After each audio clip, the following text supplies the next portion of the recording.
This is a Huddle Sports Network broadcast. You can find us on Roku TV, Amazon Fire TV, Facebook, and of course YouTube. Get all your NFL news here first.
And welcome to another episode of the Michigan Sports Truth Podcast. I'm Taylor Phillips, along with Ed Smith.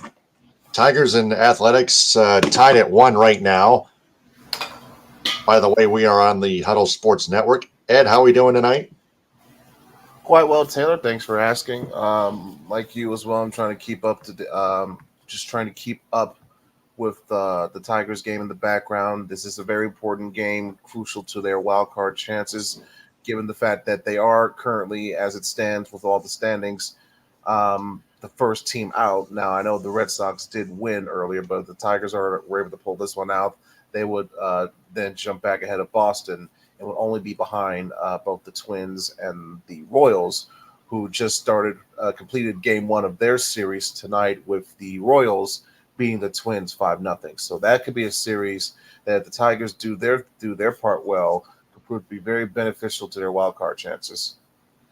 Yep, indeed. And right now, looking at the Tigers American League wild card standings as they chase for that third in American League wild card spot, the Tigers are 71-70, 5 games back of the just 5 games back of the AL wild card spot. 4th place in the AL Central, 9.5 games back of the division, so that's out of the question already. But the Tigers are going for the wild card. Of course, the wild card. Let's see, the Twins are behind the Royals by a half game for the second wild card spot. So the Tigers are catching up on the Twins, and so are the Mariners, who are 72-70, 4.5 games back of the third AL wildcard spot. The Tampa Bay Rays, 69-72, 7 games back. The Texas Rangers, the defending World Series champions, 68-74, but sinking fast, 8.5 games back. Well, sinking slightly, rather. And so on and so forth. Well, looking at those standings and hearing those standings, at this point, the only teams that do concern me or that are on my mind of who to keep track with would be the Red Sox, the Twins, and the Royals. That's it. I'm not too worried about everyone else. The Astros and the Mariners, they're going to swap with each other because they're just battling for the AL West. One team will win the division. The other team will likely be out if they don't catch up with the rest of the pack here in the wild card chase. And like I said, it just comes down to keeping ahead of Boston, which we are at the moment, and taking advantage of whatever of the Twins and the Royals beating the hell out of each other this weekend. Yeah. Right now, Tarek Skubal is on the mound. He just gave up a single to right center field. And I'll say this, Skubal, for his part, let's not forget the fact that he did just get the 200 strikeouts on the season. In his last outing against Boston. He was the first pitcher to accomplish that feat this season of anyone in the entire major leagues. In terms of what he's done, what that means for the Tigers, he's also now the 4th left-handed pitcher in franchise history to accomplish this feat. This was done only done before by the likes of Mickey Lolich 7 times, Hal Newhouser twice, and one time by Matthew Boyd. So that's some pretty rare and elite company that Scooble has put himself into now, or aligned himself with, as he's also closing in on not just a Cy Young award, but also a potential pitching triple crown, which means just like similar to the pitching crown, the triple crown in hitting. Um, the three simple basic stats: wins, strikeouts, earned run average. Scooble is either leading or tied for the lead in all three of those categories. If he holds on to that lead, he will likely win the pitching triple crown. Now, he did just give another single. He may be struggling a little bit here, maybe on his last leg here in the sixth. But if he hangs on out and the Tigers finally get him some run support here, it'll be another key win that'll up his Cy Young chances. And frankly, in terms of what he's been delivering in terms of stat line and quality and production, oh my goodness, Carpenter's just been horrible. He at least it led to an out defensively, yeah. Yeah, but last inning he badly reads on a fly out that could have ended the inning, instead leads to a tie game. And this one, he doesn't scoop up the shallow pop up well enough. It pops out of his glove, but he's at least able to get the out at second base. But meanwhile, the runner just advanced to third base. Yeah, now the bases are loaded. No, he got the out at second. Runner's on first and third. Well, he got an out. Fourth out. Good. Yeah, he so got there's that. There's one out. Yeah, but man. But now at this point, now you're hoping for a ground ball, but hopefully Scooble can get it. And I think this might be his last inning for him. But in terms of what he's been producing for this stat line for this season, in terms of whip, strikeouts, the advanced metrics, all that stuff, you could compare it virtually identical to what we saw in 2011 from Justin Verlander when he was delivering his Cy Young and eventually proved to be MVP winning season for the Tigers. So there was very good reason why fans like me were hoping that the Tigers were able to hold on to him, because he is the quintessential guy that you want to build your team and build your franchise around. And he's been proving it even more so since the trade deadline. Yeah, of course. Right now, runners at the corners, one out. Tyler Nevin is at bat, the former Tiger. He's 0 for 2. Tarek Skubal against Tyler Nevin, former teammates. Of course, here's the 0-2, swung on and popped up foul. That's apparently going to go out of play. It's in foul territory. It's not out of play, but it bounces in time before Carpenter can get there. No chance at all whatsoever. Yeah, but you know how it can be tricky around those mounds and right. in the Coliseum. Yeah, thankfully that's going to be gone soon. But really, right now, that's where both teams have to adapt. Of course. So Tarek Skubal stays alive. I don't think Harper would have had a chance anyway. It was way too tough of a play. Yeah, it would have been a difficult run no matter what, regardless of what was in the way or not. Another foul tip in the dirt, still 0-2. Nevin is still alive. So while that's going on, though, there's still other things to talk about with regards to the Tigers. Yeah, let's start with the Wolverines being the Bulldogs of Fresno State, 30-10. Michigan had some trouble with its offensive line, but Davis Warren was I was actually still had one more thing to add with regards to the Tigers. Oh yeah, sorry. Go ahead. Yeah, it was just a brief little note on the series in San Diego. It was a bit of a mixed bag. The fact that you had that 5-0 lead in game 2, Moreno blows it. I think Hintz should have taken him out after that fourth inning. Why? Montero, excuse me. He blew that 5-0 lead. Hintz, single-handedly. Yeah, Hintz, in my opinion, he should have taken him out after the fourth inning. Instead, he leaves him out there after giving up 3. Then he blows the rest of the lead. Then into the 10th inning, the bats go completely silent after that, by the way. Then go to the 10th inning, had runners on the corner, failed to capitalize. Then, of course, Tatis walks it off at the bottom of the 10th. So I thought that was a with an wasted RBI chance, single. considering the fact that Tatis Jr. um, yeah, so I thought that was a wasted chance there, considering the fact that you missed a chance to gain some ground. But thankfully, Parker Meadows made up for that the next game by basically going full Lucas Raymond and hitting a 2-out ninth inning grand slam, go ahead grand slam, when he was down to his last strike in a full count. The Now, Tigers were in down to their terms last of strike of the game. yeah, so in terms of the metrics of that, that is the second ever grand slam with a team that was down 3-0 with 2 outs in the ninth in Major League history. The very first person to do that was none other than Ted Williams, which took place at, I believe, Dan Dickerson had mentioned it specifically himself tonight. This took place in Detroit at Old Tiger Stadium when Ted Williams had accomplished that. And in terms of what this means for the Tigers specifically, this is, in terms of team history, the fifth go-ahead grand slam with 2 outs in the ninth inning. And the list he joins goes to Al Unser, Bill Freehan, Alan Trammell, and Carlos Pena. I'll give an honorable mention to Rajay Davis because he, even though it wasn't with 2 out, he did have, if you remember, his own walk-off grand slam when the Tigers were trailing in the ninth inning back at Comerica Park a few years back. But, a mixed bag. You were able to salvage something out of San Diego. But I don't know if you're going to be able to salvage something here, as Torkelson just gave up an RBI single. And I think Skubal just gave it up. Excuse me, Skubal gave it up, and I think he might be done for the night.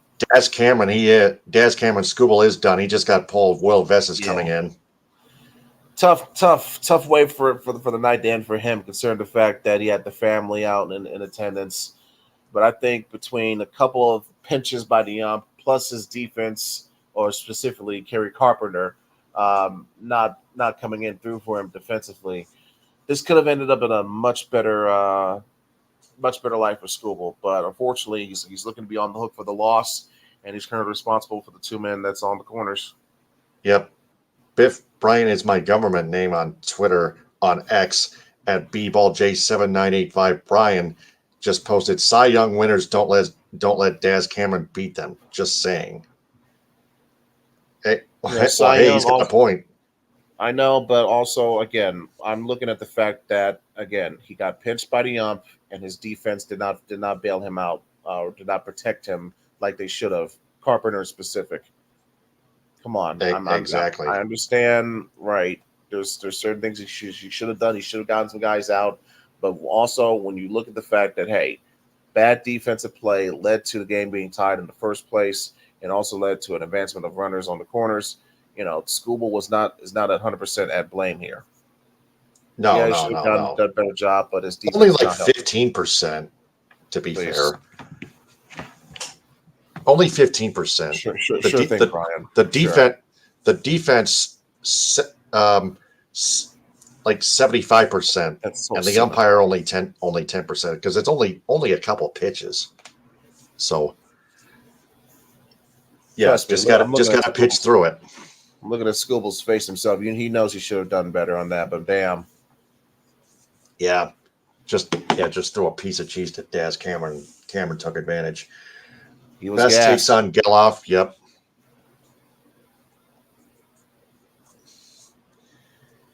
Please, like I said, it's at the end of the day, it's still 2 runs, and at the moment, and if his guy, if Vest comes on and gets this out, it's still going to end up as a 2-run on his stat line, and frankly, he just needs some damn run support from his offense.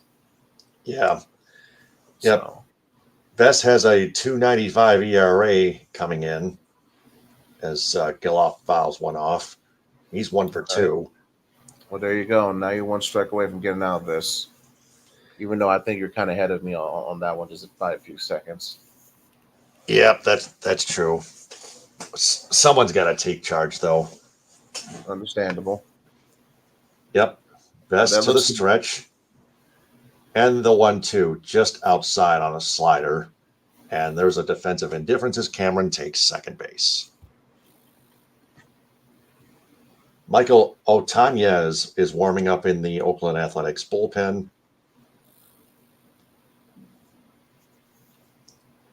Well, they give him a stolen base anyway. Swing and a miss. Vest fans Geloff, end of the 6th inning. A's take a 2-1 lead.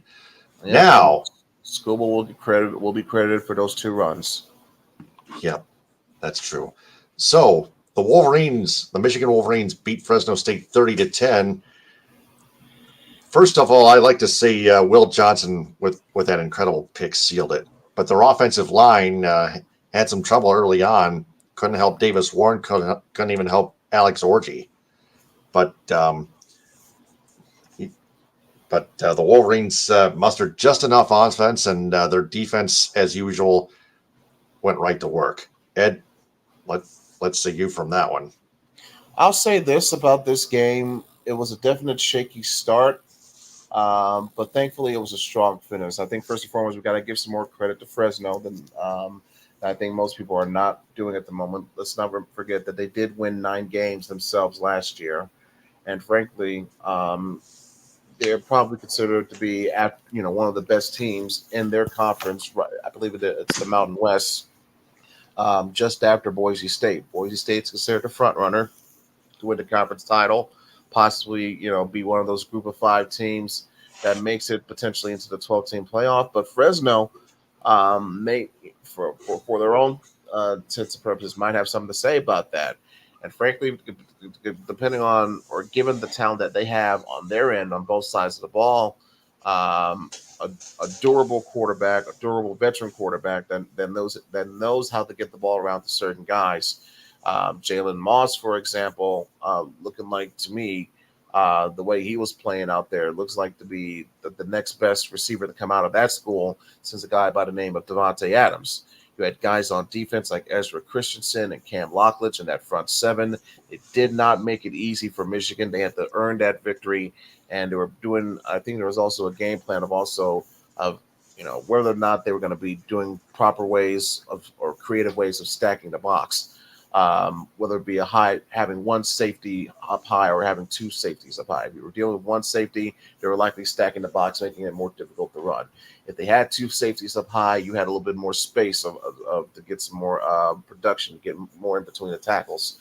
But overall, Michigan was able to make their adjustments to overcome some very concerning quarterback play. I think Davis Warren, despite the fact that he got the start, had his ups and downs. He went 15-25, had over 100 yards, touchdown, but also an interception, which came on, to me, was a very bad underthrown ball, to where if he leads his guy properly, it's probably a touchdown. But instead, it turns into an interception. Alex Orji gets his limited snaps, and he only has 2 passes. One, he throws literally into the dirt, even though he had a guy wide open. And the second was just a simple pitch and catch to Donovan Edwards for a touchdown near the goal line when everyone in the arena thought it was going to be a run. It turns out to be a pass. So that's concerning, to say the least, when you look at how this is supposed to have been a competitive QB camp. Throughout the summer, no one really stood out or separated themselves from the crowd, and we're seeing why. There is also adjustments to look at in terms of the offensive line, some players you have to replace, starters that you lost from last year to the NFL. I understand that. But from my view, they looked quite soft in the first half, getting stood up in short yardage situations, giving up sacks when they did not need to give those up. At one point, they had to switch out centers because he wasn't getting enough push at the line. He was getting pushed around himself. Thankfully, things got much more improved in the second half. They were able to open up more holes for their running game, give better protection for Davis Warren. Not quite their vintage self when they've been basically, as Joel Klatt likes to describe, been the boa constrictor in terms of milking up clock, great time management, running the ball efficiently and effectively. That wasn't their signature selves. But they did do enough to get better in the second half to where they didn't panic, they didn't give up the lead. And once their defense which is still as dominant, well, not as dominant as last year, but still pretty darn dominant. Once you see key players stepping up, coming into view, like Josiah Stewart, who had 5 tackles and 2 sacks. Once you see the fact that Zeke Berry had himself an interception, once you see the fact that defense only gave up 9 yards on the ground and stopped 9 of 11 third down attempts. And also once you see the fact that one of the best corners in the nation, Will Johnson, yes, he got tested. Yes, he got picked on a little bit throughout this game. He even, lost a couple of plays, but guess what? He still showed his worth and his value by coming up big when it mattered most and delivering what proved to be the dagger of a pick six. So I know Quinn Ewers might go after him a couple of times in this game, but I'll say this: poke the bear at your own peril.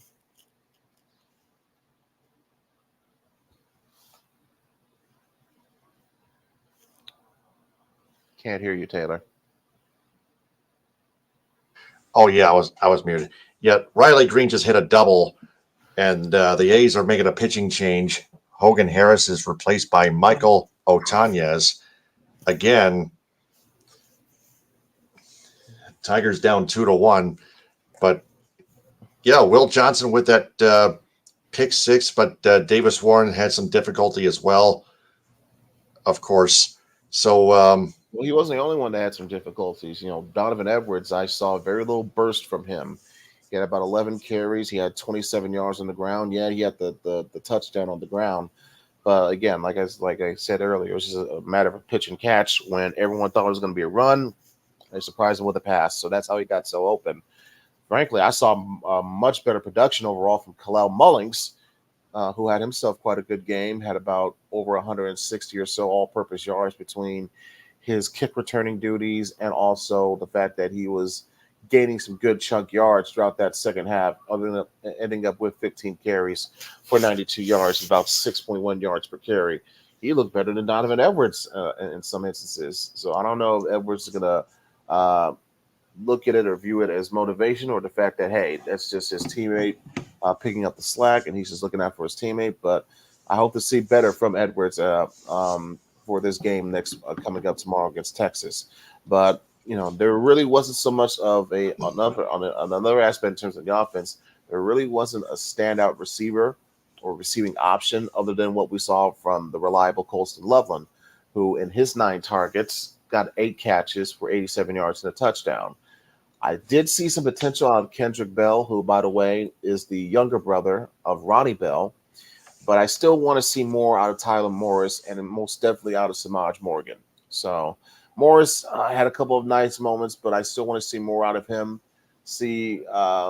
Also, it helps better if the QB can deliver the ball to him as effective as possible. So while, again, there's concerns, yes, there's still plenty of positives. We still have a tremendous defense that's going to keep us in a lot of games this season. We know for a fact that we have a reliable kicker in Dominic Savada, who went perfect, hitting kicks of 45, 53, and 55 yards as the Aces threw a wild pitch. So the Tigers have the tying run about 90 feet away.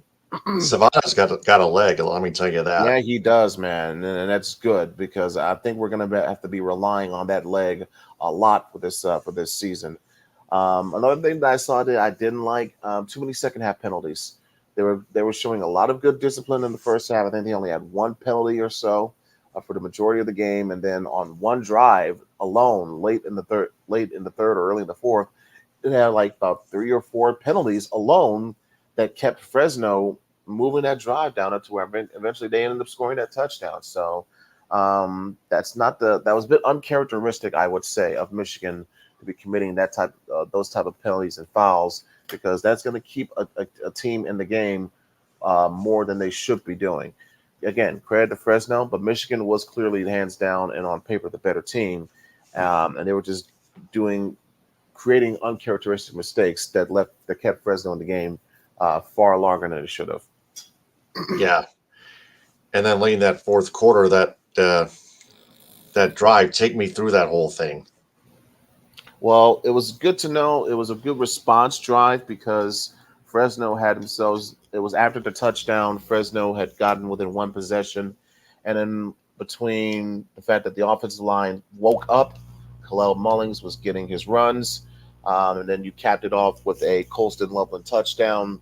It was necessary medicine, calming medicine for the fans to stomach, because it was definitely getting worrisome. Some may not admit it, but you can see it in their faces. And then, of course, like I said before, Will Johnson had the dagger with the pick six, and tie game. Another wild pitch. This one even worse. Beautiful. Riley Green comes home. Thank you, sir. Thank you. 2 consecutive wild pitches, man. Lovely. You love to see it. Otanya has had a 4.05 ERA coming into those 2 wild pitches. Well, that explains it. He had a guy down to 2 strikes, and he let him off the hook. Wow. Truth, baby. Yep. So, yeah, that was that for the Michigan Fresno game. Other than that, I still liked what I saw. Let's not forget how they looked pretty mid against Bowling Green last year, and then what happened. And then we saw what happened over the course of that season. So I'm just saying, the fact that this was the first game of the year, the fact that you still have a whole season ahead of you to where you can gel things, you can create better chemistry, make adjustments, see what's working, see what's not working, and fix it and improv from there. That's all. Yeah.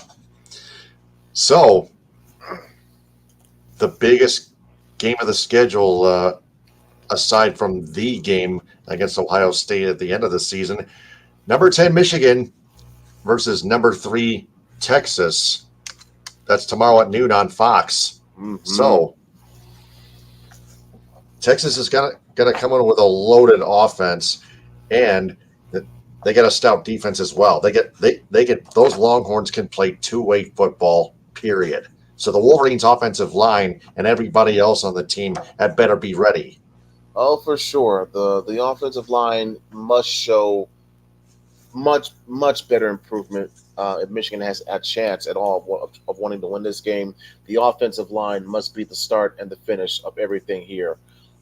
Getting push at the first level, creating holes for the running game to do what it does best, which is get yards, control tempo, move chains, eat up clock, keep your defense rested, and also limit the chances that Texas is going to have, because Quinn Ewers may be one to put himself in consideration for a Heisman Trophy if he has himself the game that he wants to have here. So if you limit his touches, limit his possessions with what you do best, your bread and butter, being the boa constrictor, your chances will greatly improve of how you can do in this game. Obviously, you got to see what Donovan Edwards is going to bring to the table. I'm still being optimistic because we've seen him in big games before, particularly against top 10 teams. And I got the stats right in front of me. He's gone for a total in terms of what he's done against top 10 teams, 730 yards at a clip about 7.6 yards per carry, 7 touchdowns. Okay.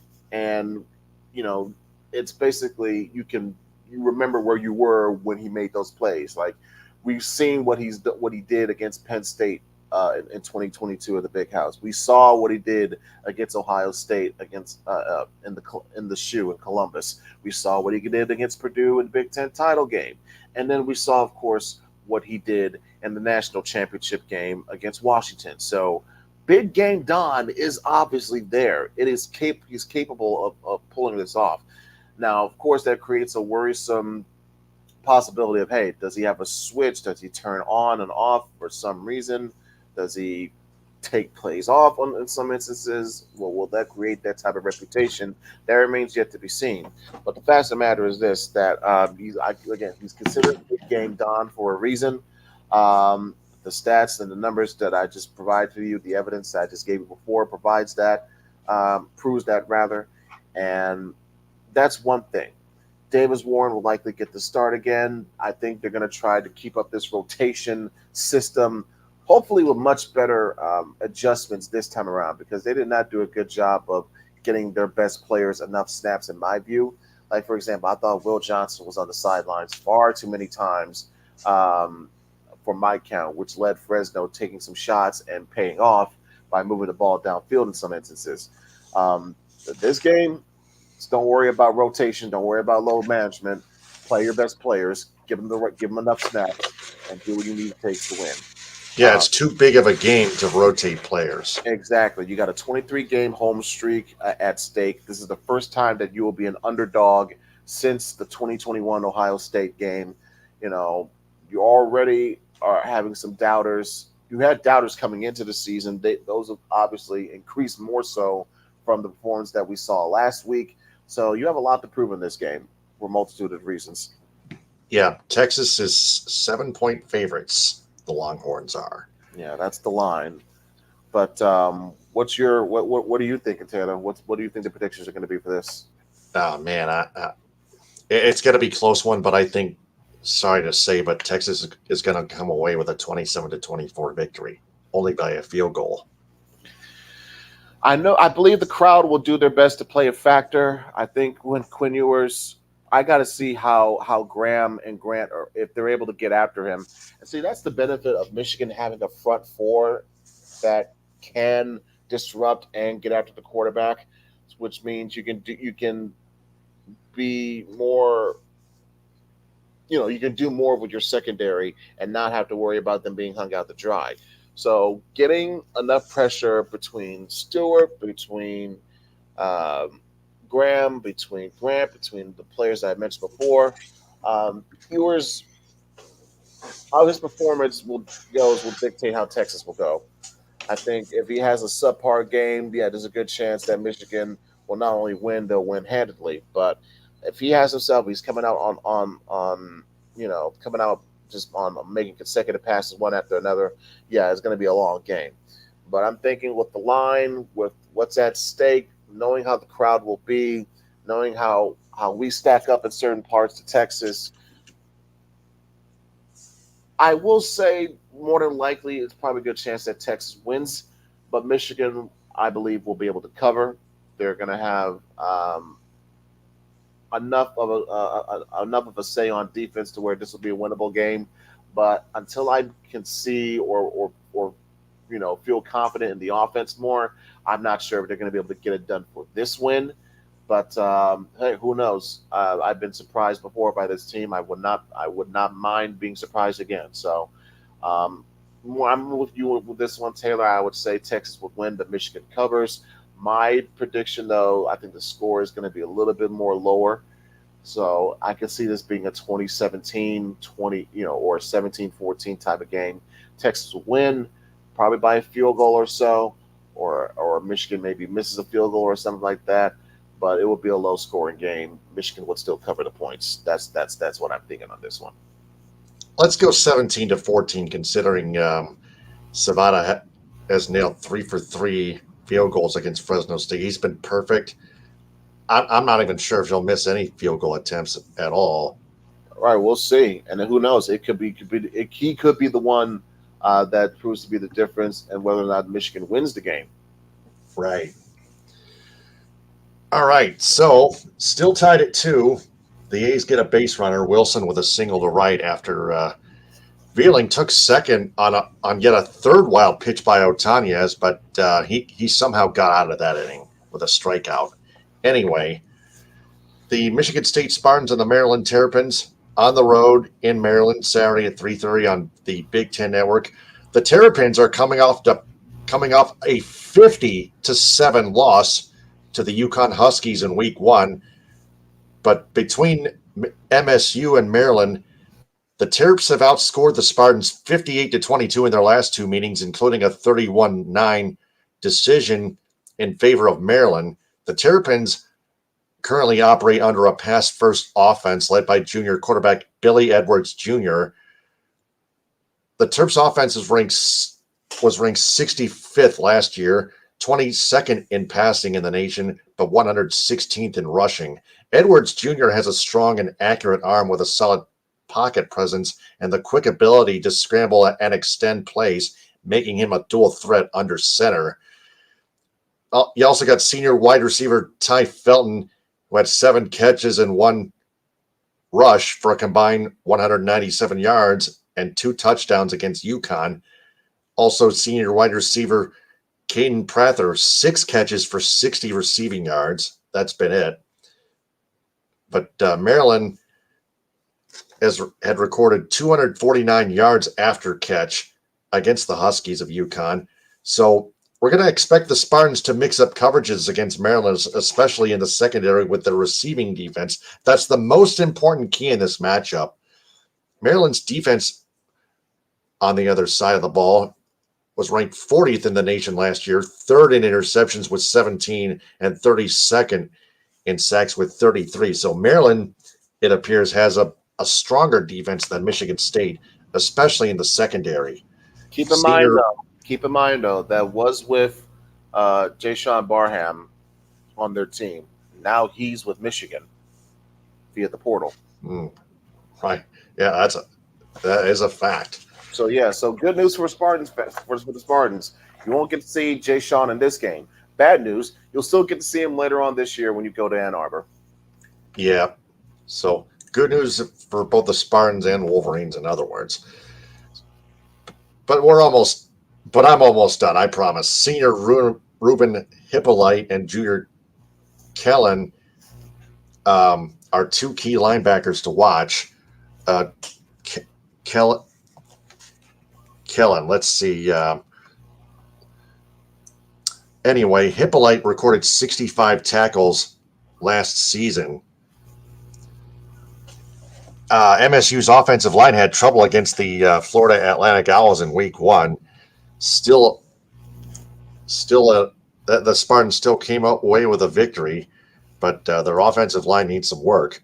Maryland's entire defensive front limited UConn's running game to an average of 2.9 yards per carry on 30 tries. By the way, that is a very stout defensive front. So, Glendon Miller and senior safety Dante Trader returned this offseason. Senior cornerback Glendon Miller. They are the secondary receiving defenders to watch. Man, oh man.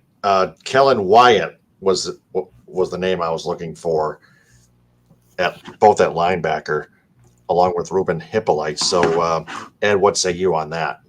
Basically, what comes down to me for this, Aiden Childs has got to step up. You know, he was doing his talking or whatever, or lack thereof. His game was not doing a good job of backing up what his mouth was opening up on, and it's just not a good look. I granted, first game jitters, sure. But if you're going to tell me that this is going to be your bar and this is going to be what we're going to be looking forward to expect seeing the majority of this season, that's unacceptable. Flat out, especially with the amount of money that you're getting paid between NIL deals, using the portal, hooking back up with your coach. You know, more is expected of you and more should be expected of you. So Aiden Childs has got to step up and deliver here, starting with this game. And if you're the defense, show discipline. Yes, you can be aggressive. Yes, you can be attacking, but you got to be smart. Okay, last week against Florida Atlantic, they had at least 5 or more penalties that went 15 yards or more. You cannot have that happen to you.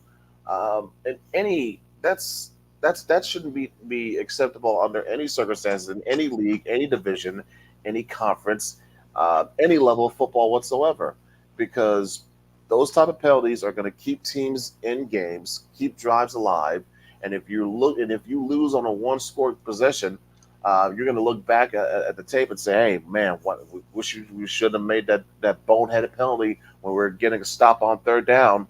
So those things add up. But no matter what type of talent you have or don't have on you, and in some instances it will show a reflection on the coaching staff if they don't address and fix that. So that's just my 2 main concerns. QB must be better. Defense has got to be more disciplined. Exactly.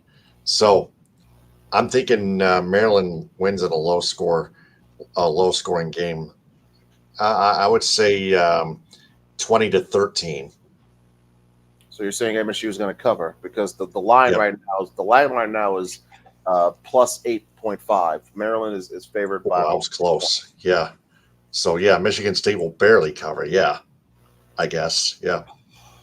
I want to say MSU covers here, but I'll put my faith in Aiden Childs at least one more week and say Michigan State, they'll keep it close. They'll probably surprise some people a little bit, but I think Maryland will do just enough to win. So I'll say this will be a 28-21 type of deal. Michigan State's offense looks better, but they aren't able to get the job done, but they do cover at least. Yep. All right. So we have a hit by pitch call being challenged by AJ Hinch as Jason Foley takes over on the mound for the Tigers. It might have either been a hit by pitch or a foul ball off the end of the bat, the shaft end of the bat. As we're seeing it right now, I have my TV muted just so I can concentrate. Not even. I know Jason Benetti's out, so Dan Dickerson is taking over tonight and tomorrow night. Mm-hmm. But that's one of the reasons here. But second of all, we don't want to infringe any copyrights of Major League Baseball, or either the Detroit Tigers or the Oakland Athletics. But anyway, week 1 in the NFL, the Lions and Rams, the NFC Wild Card rematch, Sunday at 8:20 on NBC. Kind of like deja vu, right? It really is, and frankly, this is probably the game that a lot of people have been looking forward to ever since they announced the schedules. Think about it. It's the first Sunday night game. It's obviously the season opener and home opener back at Ford Field. It's a rematch of a very close, very competitive wild card game. Let's not forget, people. This was a 1-point game that could have been decided in multiple ways. That frankly was decided by the fact that the Lions capitalized on their opportunities in the red zone, and the Rams didn't. And that's despite the fact that Puka Nacua had a monster game. This is despite the fact that Matthew Stafford looked good in his first return game to Detroit. He was carving up Cam Sutton all night long with Nacua. And frankly, you would argue if it weren't for a potential no call on a defensive penalty, there's not a guarantee that the Lions might have won that game. So foul ball, call overturned. Again, the Tigers keep getting lucky breaks tonight. I don't know. Good challenge by AJ Hinch, by the way. What to tell you, but hey, that's something. That's like the third or fourth time that I've seen some type of devil magic type of voodoo go in the Tigers' benefit tonight. But umpiring goes both ways, doesn't it? But in terms of what this means for the Rams against the Lions, specifically Matthew Stafford, it's definitely a little bit of a chance of revenge, based on the issues or based on the elements that I mentioned before. The fact that he obviously still has some issues with Kirby Joseph. He may believe he's a dirty player with how he delivers hits, especially how he hit Puka Nacua around the knees during at one point of the game.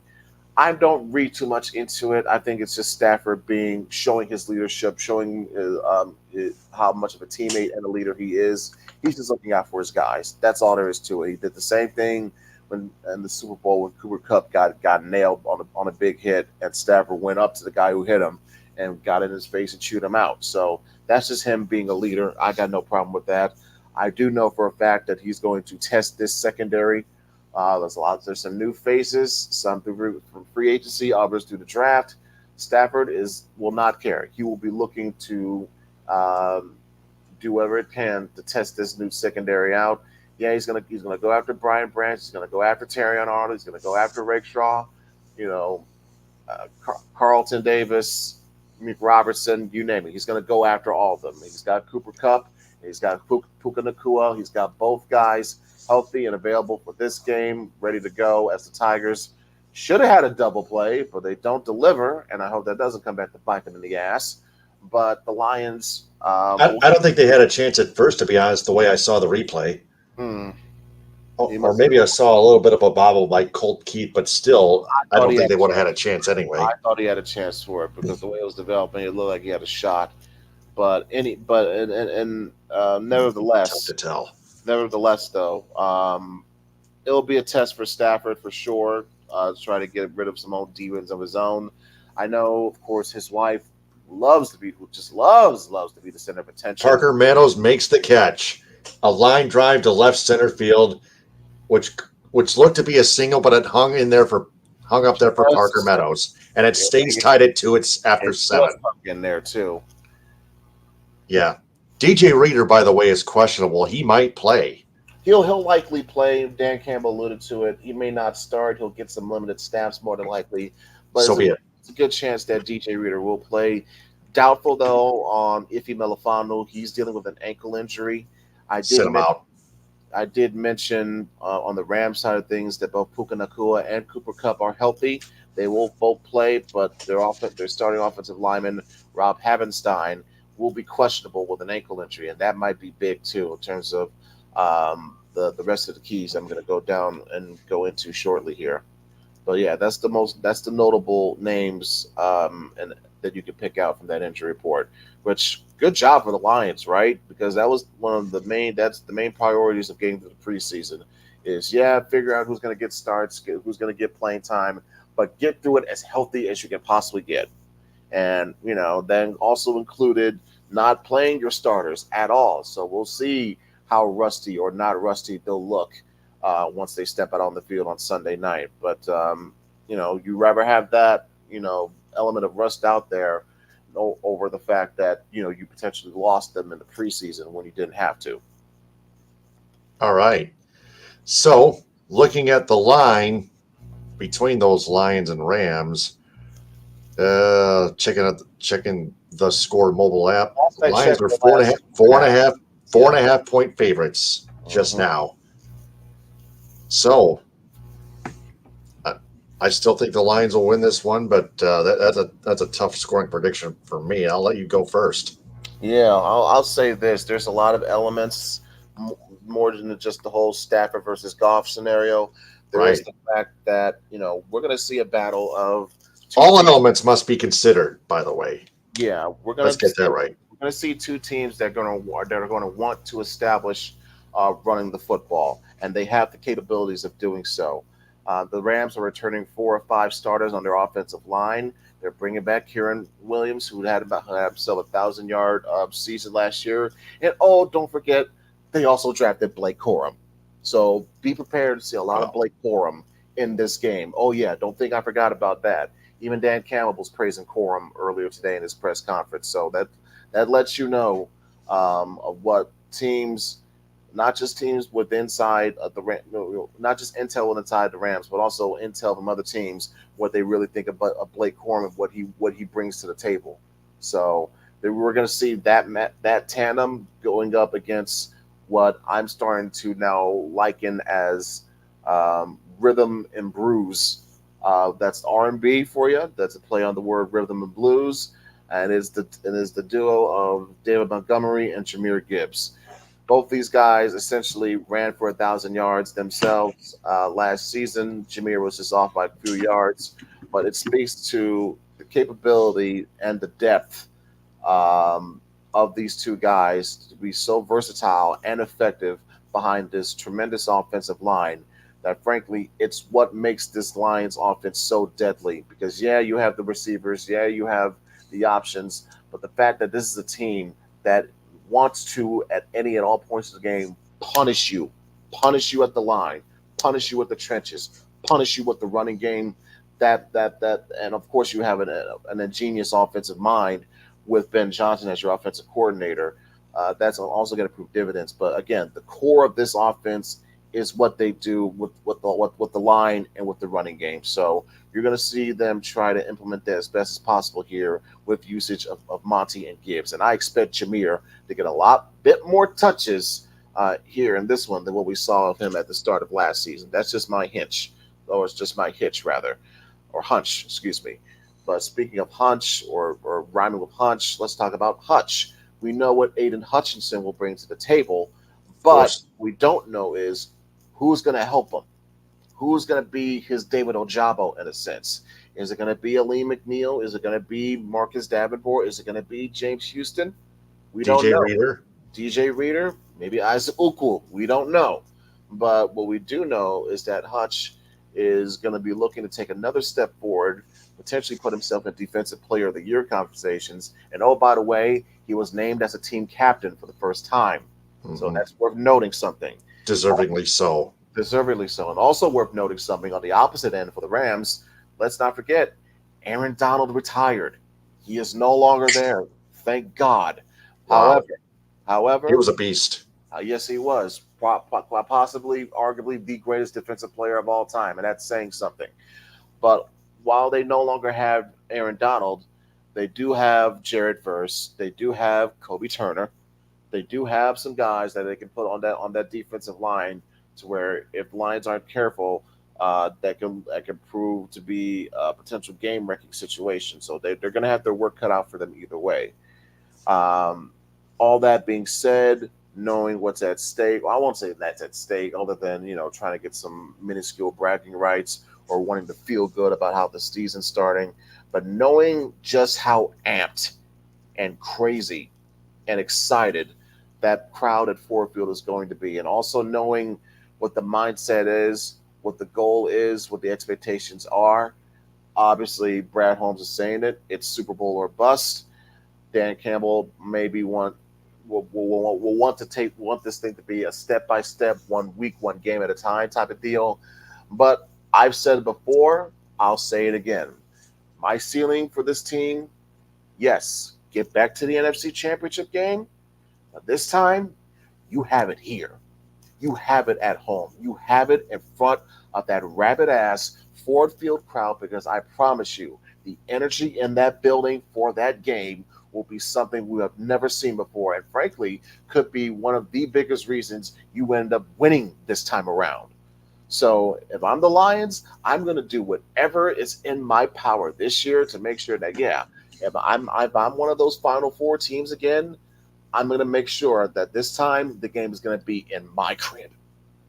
Play 60 minutes to make sure of that, and then enter the Super Bowl and then win it. That's the ultimate goal. Play 60 minutes every freaking playoff game. No matter what. No matter who you play, no matter where you play 60 minutes. Right, not 30. They 30, learned it the hard way last year. Exactly. Last season. 30, not 45. You got to play 60. Exactly. No matter what seed you are either. Let's get that right. Mm-hmm. Yeah. Fans can quit complain about that, by the way, which they already have. Well, at least most of them did. So, what is your scoring prediction? Well, given the fact that the line is Lions minus 4.5, knowing that the last game ended, like I said, was literally a 1 point difference. And that was based on the fact that, again, like I said, the Lions were able to capitalize in the red zone and the Rams were not. I'm expecting this one to be another down-to-the-wire game. Potentially high scoring, because we know how Stafford can still sling it. We know how the Lions offense in general and how they operate. So I can see this being another back-and-forth affair, regardless of what both teams have been trying to do to make upgrades throughout the offseason. But here are some potential chances to where I see things working out big, right? So hear me out here, because this is a little bit of a bit that I'm borrowing, quote unquote, from mgoblog.com, right? It's called, because sometimes it's like a little thing where they put in the predictions of weekly games, 3 chances or whatever, chances for me to look stupid on such and such. So here's our predictions that gives me a chance to look stupid happy by the time Monday morning rolls around, okay? Or Tuesday morning. Monday morning. I'm sorry. Yep. Sunday night football. So here's my predictions that will make me feel stupid happy, okay? Aiden Hutchinson gets 2 sacks. Jamison Williams gets a touchdown. And for excellent full circle affair, Kirby Joseph gets an interception on Matthew Stafford. That would be a bold prediction right there. I'll take that anytime. Yeah, so that will be my predictions that will make me feel stupid happy. And at the end, of course, well, come on, what do you think who do you think I'm going to be going with here? Please, this atmosphere. I have no thoughts. Crowd, this situation, please, Lions all day. Now, will they cover? I will say yes. I think it will still come down to making sure that you execute in the red zone. making sure that you make your possessions count, obviously, because I think Stafford has shown that he can and will score at get the ball downfield and in the end zone at any point in time. But because as it comes down to it, I think he'll make one of those mistakes because he's been prone to do it. It's coming.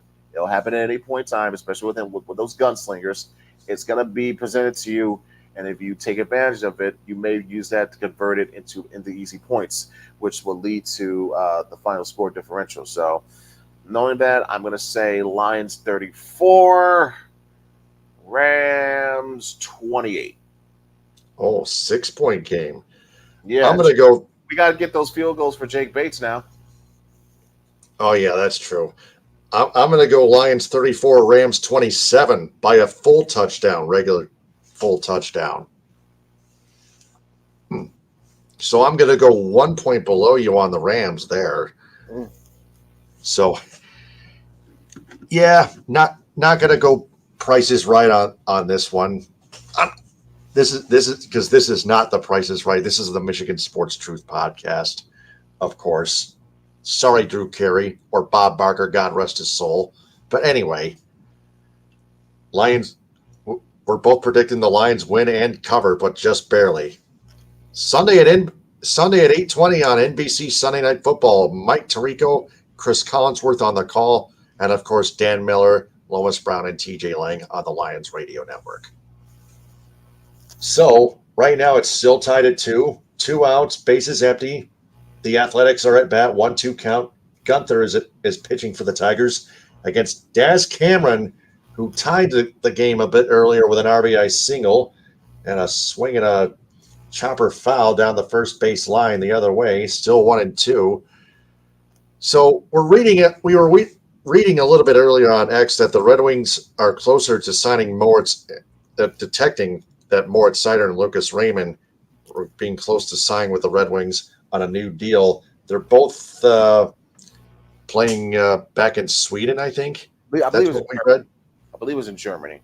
Germany, that's right. Yes, because let me dig it up right about now in our direct messages on X. There we go. First one from the Grindline podcast from Lucas Raymond's Instagram. Looks like he's been in Germany with Seider. Yes, thank you for the correction. No problem. Probably the main reason contracts still haven't been announced. Everyone can breathe a little bit more. And then David Pagnotta at the fourth period. Contract negotiations between Detroit, the Red Wings, and restricted free agent Lucas Raymond had picked up, and I'm told the two sides are focusing on a long-term deal. Still work to be done. They're not there yet, but talks are ongoing. So Moritz Seider was not mentioned in Pagnotta's post, but we do believe at least that both Seider and Raymond will be re-signed. Exactly. The primary focus, though, is Raymond, and for good reason. This guy proved himself to be, outside of, guys like Kane and Larkin, arguably the most important and obviously the most clutch member of the team with how he was coming through late in the season to help keep our playoff hopes alive, especially in that final game. And the finale against, I believe it was against Montreal, tied it up late in the third. Then, of course, had the game winner in overtime. Gave us one of the best Ken Daniels calls I've ever heard in my life. Patrick Kane's breakaway in Chicago in overtime? Yeah, that was another one. But I missed it though. But Lucas Raymond with a game-tying goal against Columbus. Yeah, but what Raymond was showing though, this is a guy that is proving his worth, but also a guy that wants to get paid. So it's still going to come down to, can Eisman make a compromise, or can he get a little bit more leeway, more leverage of what he wants on this end? Because I think he was more willing to come to that compromise with Larkin, and even to an extent with Kane. He says, we'll give us another 1-year deal, but we'll give you a little bit more money. That's how the thing. So is it trying to figure out the years, the dollars, what's the in between? That's all they're trying to hammer out here. All right, so the A's are making another pitching change. Mason Miller, 53 and 2/3 innings, pitched 2.52 ERA, opponent an opposing OPS of 485, striking rate of 42%. Jake Rogers leads off the Tigers in the top of the ninth inning and fouls one off back to the screen, 0-1. Rogers is 0 for 3, by the way.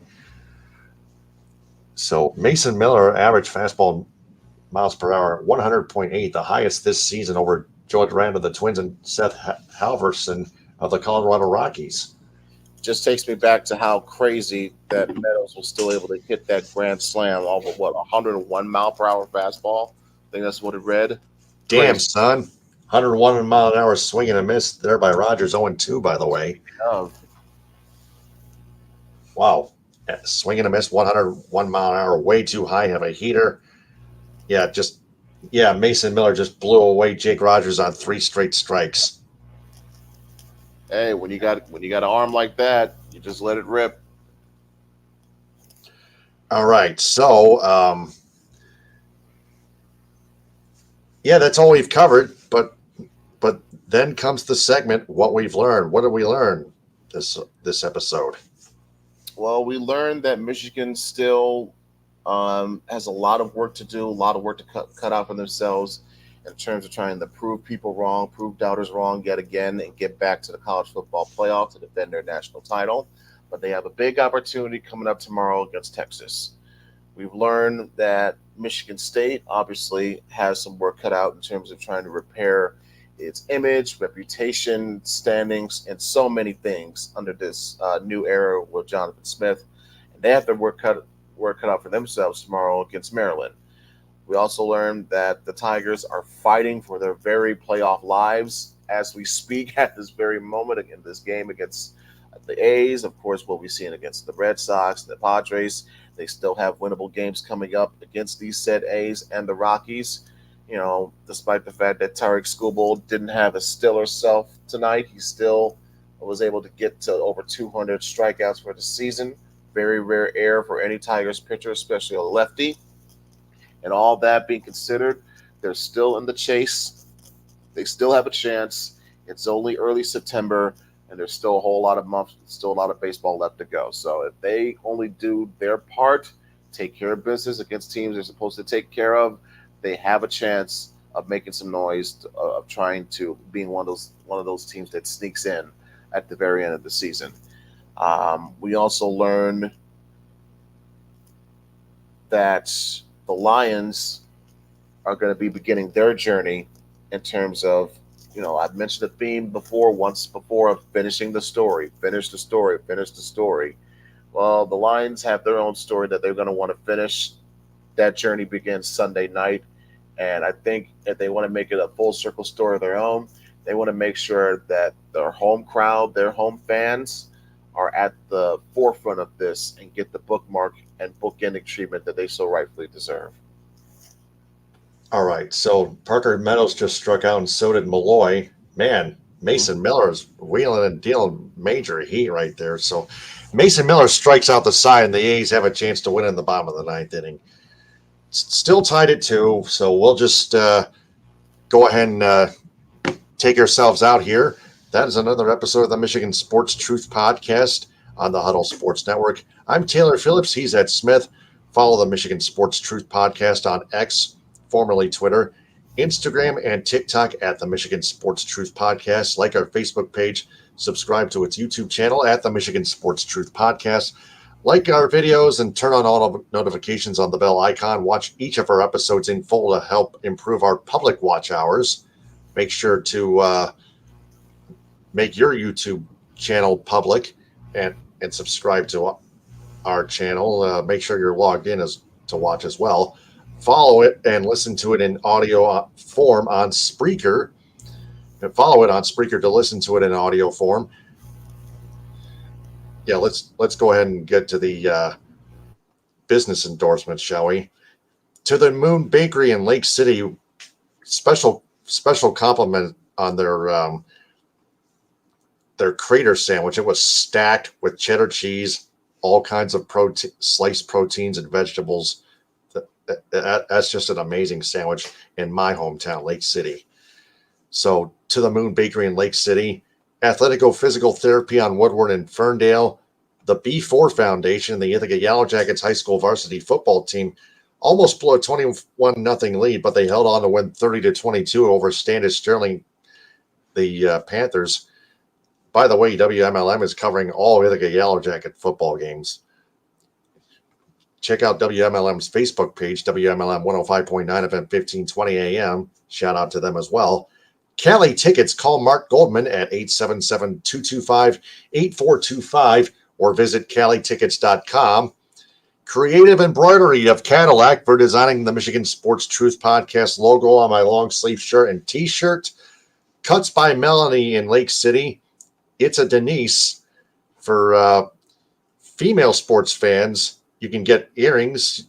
You can request Denise Nathy to try to design at least some team colors to represent your favorite team. It would be way too tough to design a logo to match it. So I would not give Denise too much of a brain cram. So I'll just leave it at that. J&H Family Stores all across Michigan. Let's roll with it. Rolled ice cream in Cadillac. Their flavor of the week, peanut butter banana. Oh, yeah. Like them on Facebook. Follow them on TikTok at The Food Mafia LLC and on Instagram at The Food Mafia Rolled Ice Cream. The Masaki Golf Club in between Lake City and McBain.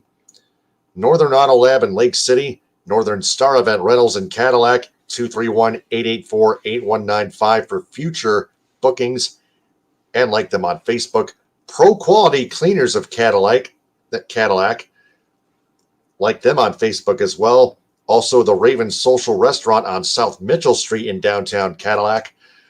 For Chef Steve Gorski makes the most stunning dishes, appetizers and entrees in downtown Cadillac at the Raven. Shout out to him and his wife, Billy Gorski. Samaritas, especially their senior living facility in Cadillac. Simply delightful with locations all over the state of Michigan. Union Barber Birmingham and Ferndale. United Food Service Solutions of Grand Ledge, Michigan. United Mobile Power Wash and Dry Ice Works in Southfield. And finally, Well-Being with Catherine Palms. The Michigan Sports Truth Podcast is a presentation of the Huddle Sports Network. We'll be back next Thursday night. Friday, I'll be away in Ithaca to call the Jackets and MLS Cardinals on WMLM 105.9 FM 1520 AM.